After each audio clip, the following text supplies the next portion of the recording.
आज हम आपको सुनाने जा रहे हैं गौतम अडानी की सफलता की कहानी। आज हम गुजरात के एक ऐसे शख्स की कहानी बताएंगे जो दौलत के मामले में अंबानी को भी टक्कर दे रहा है। हर दिन नए नए बेंचमार्क सेट कर रहा है और न सिर्फ भारत में बल्कि पूरी दुनिया में अपना दबदबा बना रहा है। हम बात कर रहे हैं भारत के मशहूर बिजनेसमैन गौतम अडानी की, जिन्हें एक वक्त था कि आर्थिक तंगी के कारण पढ़ाई छोड़नी पड़ी थी, लेकिन आज ये एयरपोर्ट से लेकर बंदरगाह और कोयले से लेकर घर में इस्तेमाल होने वाले तेल तक से पैसा कमा रहे हैं। लेकिन बहुत ही कम लोग ऐसे हैं जो इनके बारे में जानते हैं। अगर आप गौतम अडानी की कामयाबी का राज जानना चाहते हैं तो देखिए उनके ज़िंदगी और व्यापार का सफ़रनामा।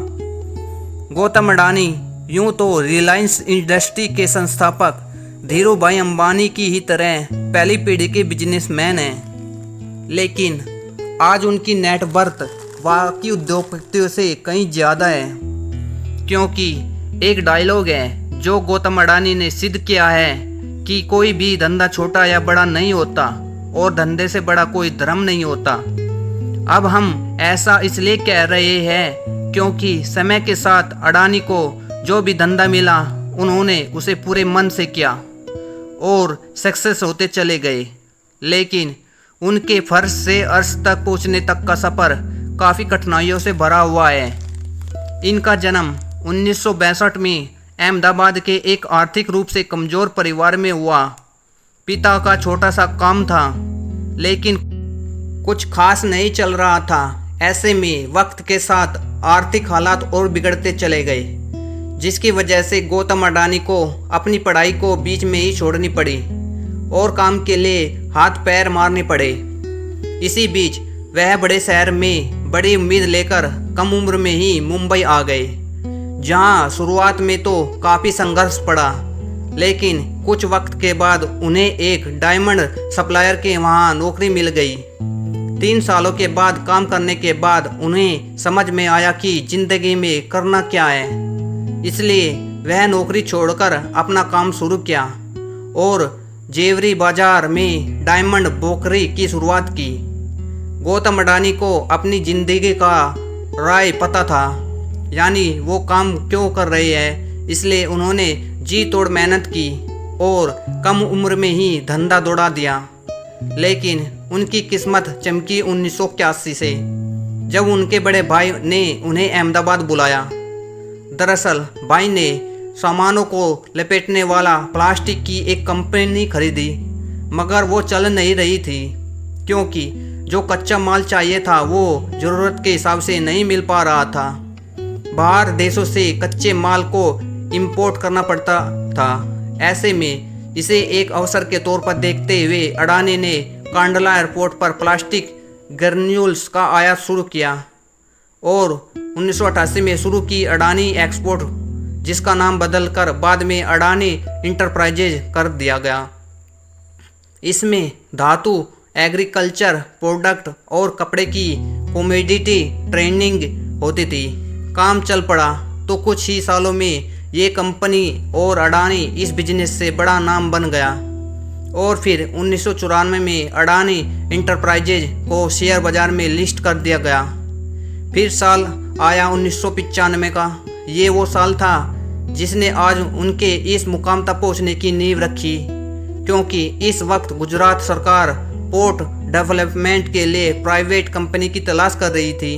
ऐसे में जैसे ही ये खबर अडानी तक पहुंची, उन्हें कमाई का एक और सोर्स नज़र आया, इसलिए उन्होंने गुजरात के सबसे बड़े बंदरगाह मुंद्रा पोर्ट को भी खरीद लिया।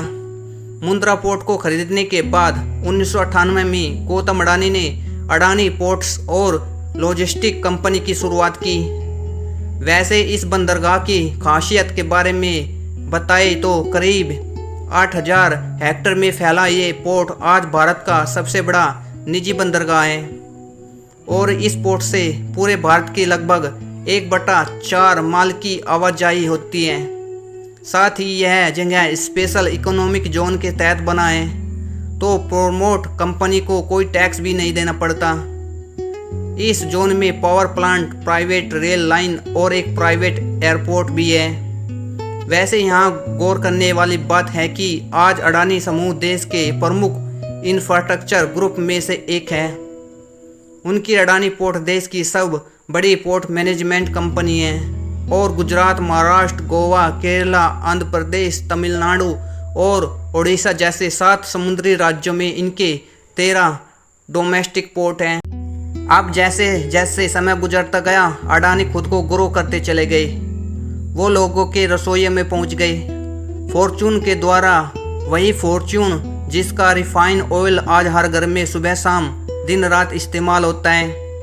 जनवरी 1999 में अडानी ग्रुप ने विलमार बिजनेस ग्रुप के साथ हाथ मिलाकर खाने के तेल के बिजनेस में कदम रखा था। वैसे फॉर्चून तेल के अलावा अडानी ग्रुप आटा, चावल, दाल, चीनी जैसे दर्जनों जैसे हिस्से से जुड़ा हुआ है, जिनके रख रखाव के लिए 2005 में अडानी ग्रुप ने फूड कॉरपोरेशन ऑफ इंडिया के साथ मिलकर अलग अलग राज्यों में बड़े बड़े साइलोन्स बनाए। साइलोन्स वो चीज़ होती है जिसमें बड़े पैमाने पर अनाज को रखा जाता है। साइलोन्स के कनेक्टिविटी के लिए अडानी ग्रुप ने नीचे रेल लाइन भी बनाई ताकि अनाज को लाने और ले जाने में आसानी हो। अब गौतम अडानी को काले कोयले में भी पैसा दिखा। उन्होंने डोमेस्टिक इलेक्ट्रिसिटी का जनरेशन किया, बड़े बड़े राज्यों को बिजली सप्लाई करनी शुरू की। लेकिन इतने बड़े पावर प्लांट को चलाने के लिए ज़रूरत से ज़्यादा कोयला चाहिए था, इसलिए दिमाग चलाया और इसलिए ऑस्ट्रेलिया के एक कोल माइन को खरीद डाला। फॉर्च्यून इंडिया मैगजीन के मुताबिक 2010 में अडानी ने लिंक एनर्जी से 12,147 करोड़ में कोयला खदान खरीदी थी।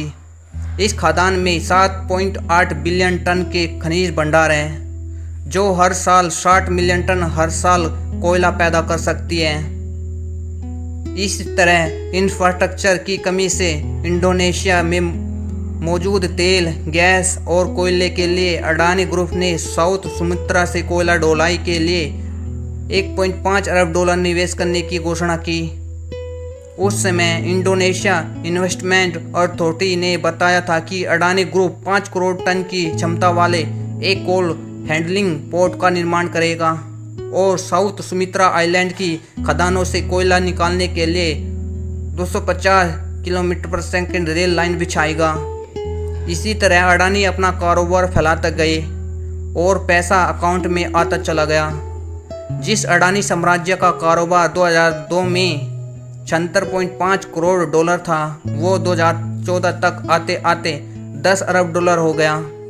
साथ ही वक्त की ज़रूरत को देखते हुए अडानी ग्रुप ने नेचुरल गैस के क्षेत्र में भी बिजनेस को बढ़ाया और 2017 में सोलर PV पैनल बनाना शुरू किए। उधर बंदरगाह और निजी रेल लाइन के बाद अडानी ने एयरपोर्ट्स की तरफ उड़ान भरी और 2019 में अहमदाबाद, लखनऊ, बेंगलोर, जयपुर, गुवाहाटी और त्रिवेंद्रपुरम जैसे 6 हवाई अड्डे के मॉडर्नाइजेशन और ऑपरेशन की जिम्मेदारी उठा ली।